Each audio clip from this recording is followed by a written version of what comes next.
Hello, and thank you for joining me on the third of my mini workshops, which are open to everyone and use recycled materials wherever possible. So this is a continuation of the Seascape theme, looking at tone and perspective, and I hope you enjoy. Just a reminder, if you're upcycling materials to use as your base, you need to prime it with something, either white acrylic or some household emulsion paint. And we just do a series of little kisses like that to give it an interesting textured surface.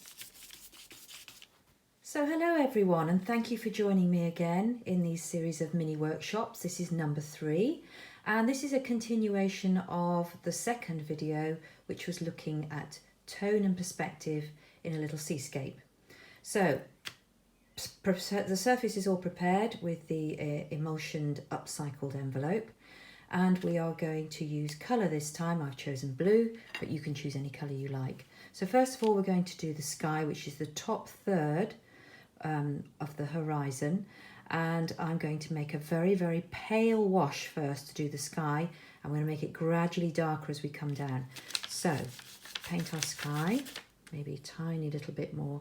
You can see when I take the colour, I just tickle the edge of the colour like that, rather than dumping my brush right in the middle, and then you have more control over the depth of colour you use. So, painted my sky like that, top third-ish, and again I'm just doing it very roughly, both sides of the brush like that.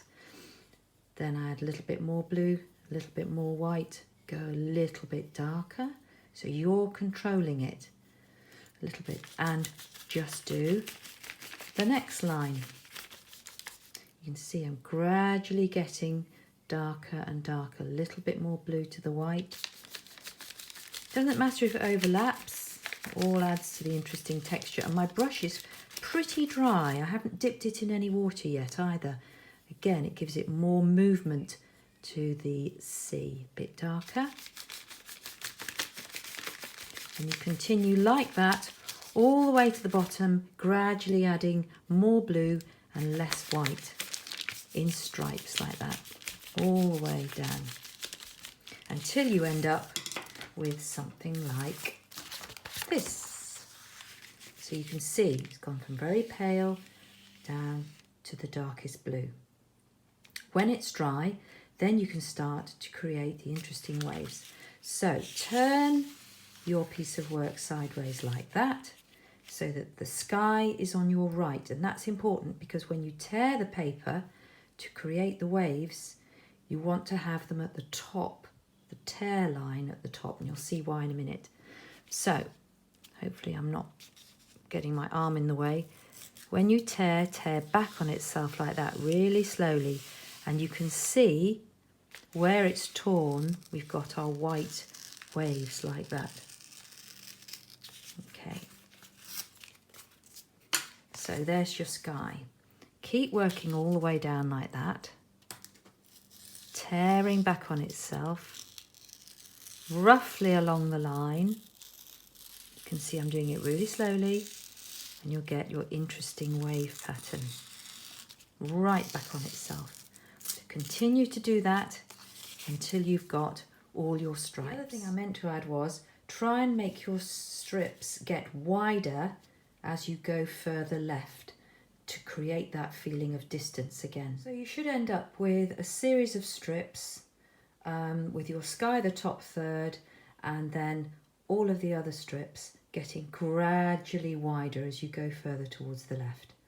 When you've done that, switch it around like that, and some more recycled stuff here, an old cereal packet, which we can use to stick our strips onto in our arrangement. So I put that there. So we'll start with the sky.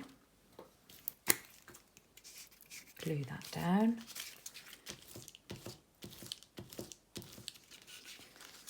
Like that.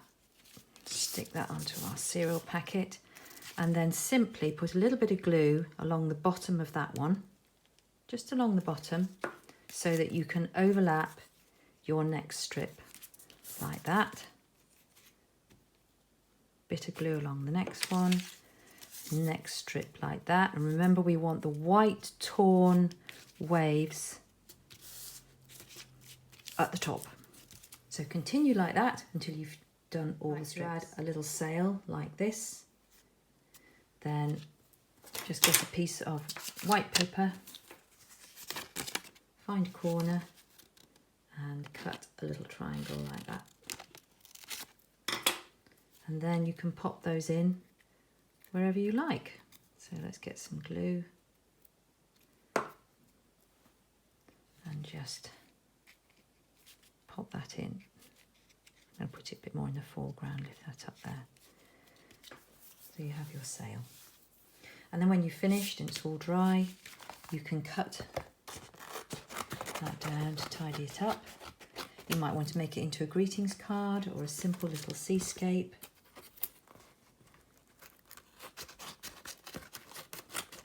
Cut it down to the card, trim it all off.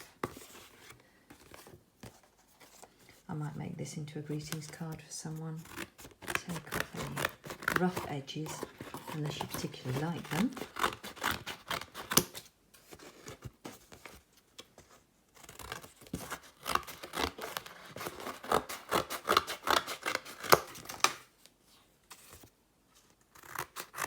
This would make a really nice birthday card for someone.